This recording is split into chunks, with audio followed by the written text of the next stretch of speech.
Hey guys, East Texas Wildman here. Today I'm going to do a video on camouflage. I was planning on doing one on bug out camping, bivouac sites, how to stay camouflaged and secure. But as I was thinking about it, there's a couple of principles that you have to kind of know first. And I decided I'm just going to do a whole series, which will lead up with will culminate in a bug out scenario exercise. So the first class is going to be on camouflage, and let me get set up and we'll get to it.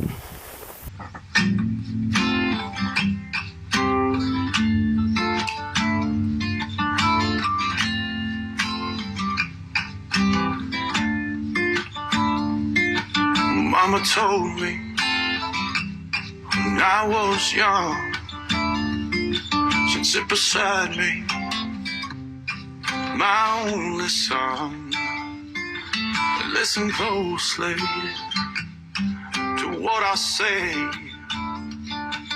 If you do this, it'll help you some sunny day. Oh yeah, yeah.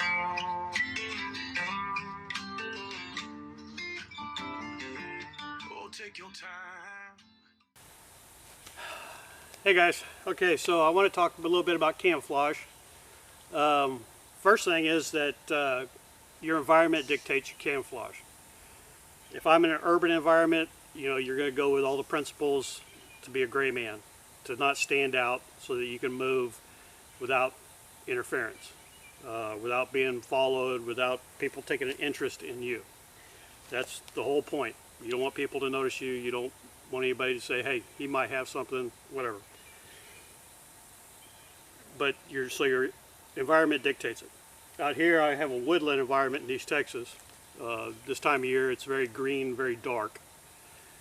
If I was in a desert, then I'd have to camouflage for the desert. For the mountains, different environments require different camouflages. Now granted, you can't carry a backpack full of camouflage. You can't carry a ghillie suit with you. Well, I guess you could, but you're going to stand out. And say you're in a bug out situation where you're in a large populated area, a town, a city, whatever, and you have to bug out. Well, this will get me out of the city. I mean, granted, this shirt's not the best because it has writing on it. This is something people would notice.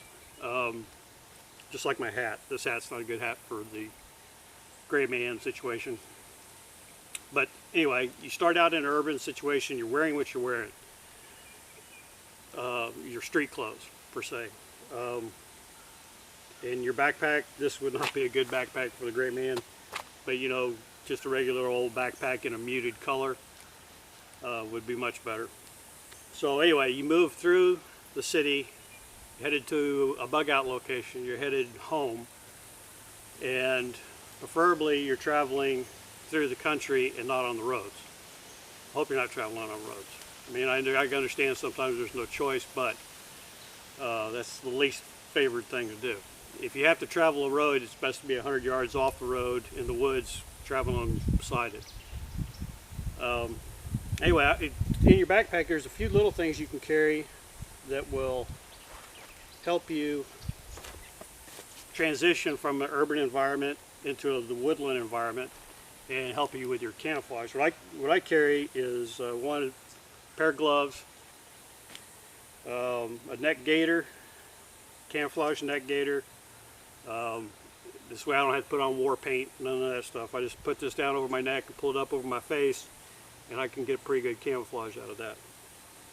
And then also I carry one of these battle shirts in the old woodland pattern. This woodland pattern is actually really good for East Texas, and because it's 10,000 degrees here and 99% humidity, this one I like this best because it has the cool mesh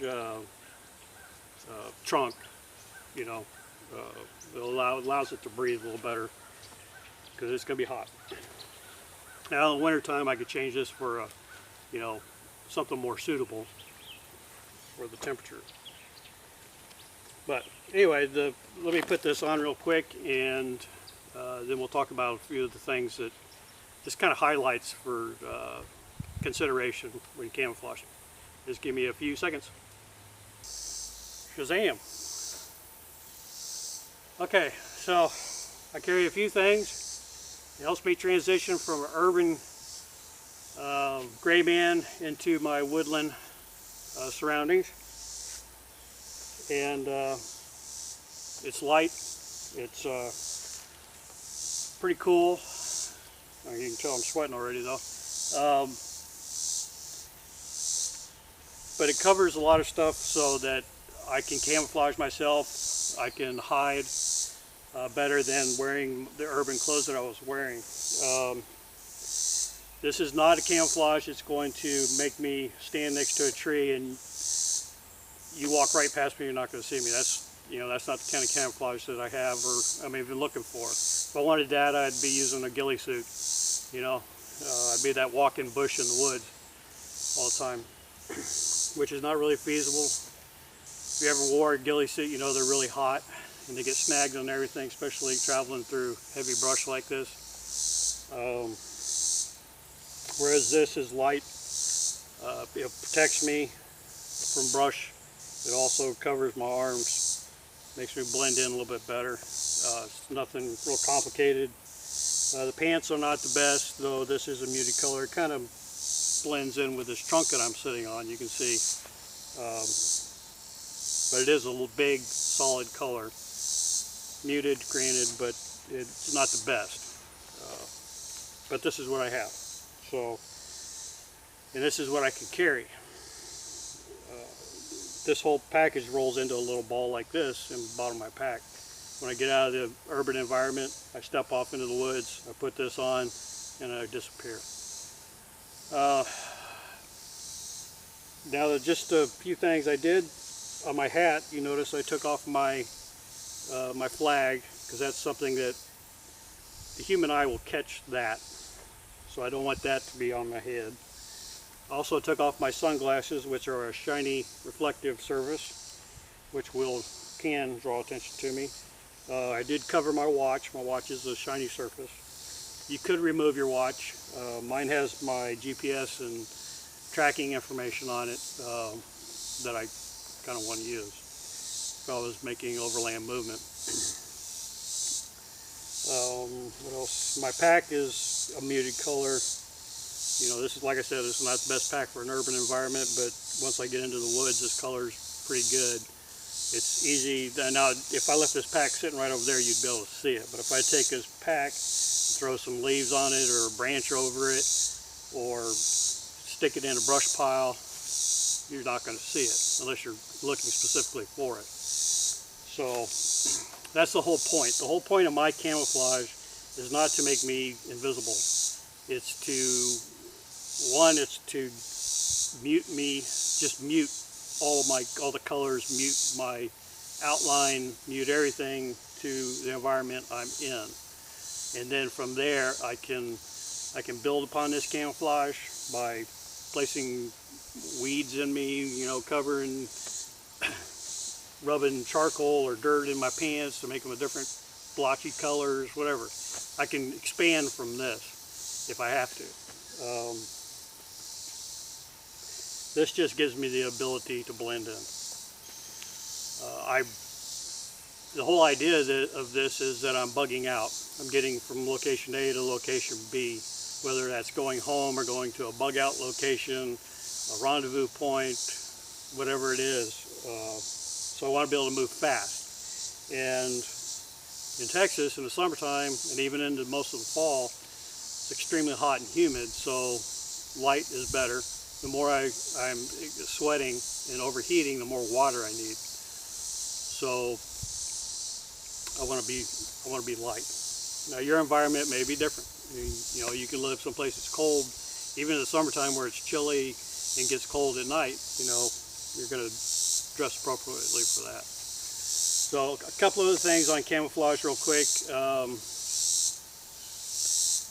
So the principles of camouflage are to, one, break up outlines. So like this is an outline. You straight lines and it's something you recognize. Well, if you couldn't take it off your hat, like I do, then you would need to break up those lines. You know, put mud over it, rub dirt through it, put a leaf over it, whatever. You got to break up outlines. Break out outlines of your body. You want to kind of, the human form, especially the human face, but the human form itself is something that we see. I forgot what they call that. When you see forms, we see faces or see form in just shadows or a tree way back in the woods or whatever. You want to break up that form so you're not so noticeable. Granted, this doesn't break up my form. I still got 2 legs, 2 arms, a head popped up. Nothing to kind of throw off that that form, but I can easily do that if I have to. If I see somebody coming, if I see somebody moving in my direction or looking for me, I can break up that form, and this is my base. On top of this, I build. So, okay, so we want to get rid of shiny surfaces, break up our form and outline, and get rid of anything that'll make noise. So you got noise discipline. Phones, alarm on your beepers on your watch, whatever, you want to make sure all that stuff is turned off. There's nothing worse than being out there laid down, nobody can see you, but all of a sudden your phone makes a noise or your watch beeps or something, and you know, next thing you know, they're right there on top of you. Noise travel's good. Next thing is would be a smell. You want to camouflage your smell. If you're a person that wears a lot of cologne and stuff like that, that travels a long distance out here. Smokers, a smoker, even if you're not smoking a cigarette, people will smell you from a long ways off, unless they're smokers also, and they won't smell you.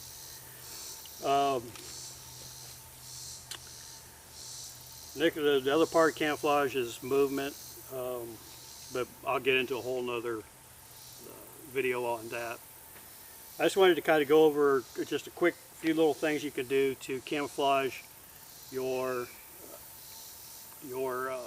bug out, make yourself more adaptable to the different environments you may travel through. Granted, now if I'm walking down a road and there's a lot of other people and I'm wearing this, then I'm going to draw attention to myself. But first off, you shouldn't be traveling down a road. You should be 100 yards, at least 100 yards off the road, parallel or whatever. We'll get into movement later. Anyway, this is just a few quick little tips, the things I do in my bug out bag, what I have for camouflage and to be able to transition from one environment to the next. So, see that phone? You hear that?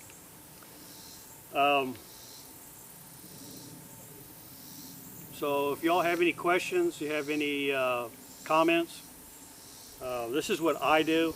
This isn't the way to do it. This is just the way I do it. From my experience, this works best for me. I want to be able to move fast, light. I don't want to overheat. I don't want to dehydrate myself by sweating myself to death because I got... Okay guys, it's just a couple of little tips, what I do for my camouflage, to transition from one environment into the next. If you have any comments, any suggestions, any videos you would like to see pertaining to this subject or other subjects that we do on this channel, please leave them in the comments. Please like and subscribe, and get out in the woods, play a little bit. This is East Texas Wildman. I'm out. God bless. This is an epilogue. I didn't really talk a whole lot about personal camouflage. I mean, kind of the way I did it, the way I do it. But this wasn't really a class on how to camouflage. If y'all are interested in going in and learning in depth camouflage theory and techniques, you can get on the internet and Google FM 5-20.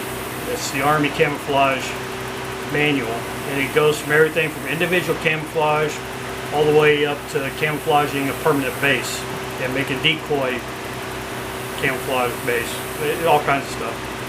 More information than you really need. ever want. So just if you want to get in depth in camouflage and theory, that's a good place to start. There are other books I've read about on camouflage. The Sniper Manual, the Army's Sniper Manual is a good one. It has actually advanced techniques in camouflage and all that. And all those manuals are free to download on the internet. Just Google them, look for the PDF. It's free. So anyway, East Texas Wild Man. I'll see you all next time. Bye.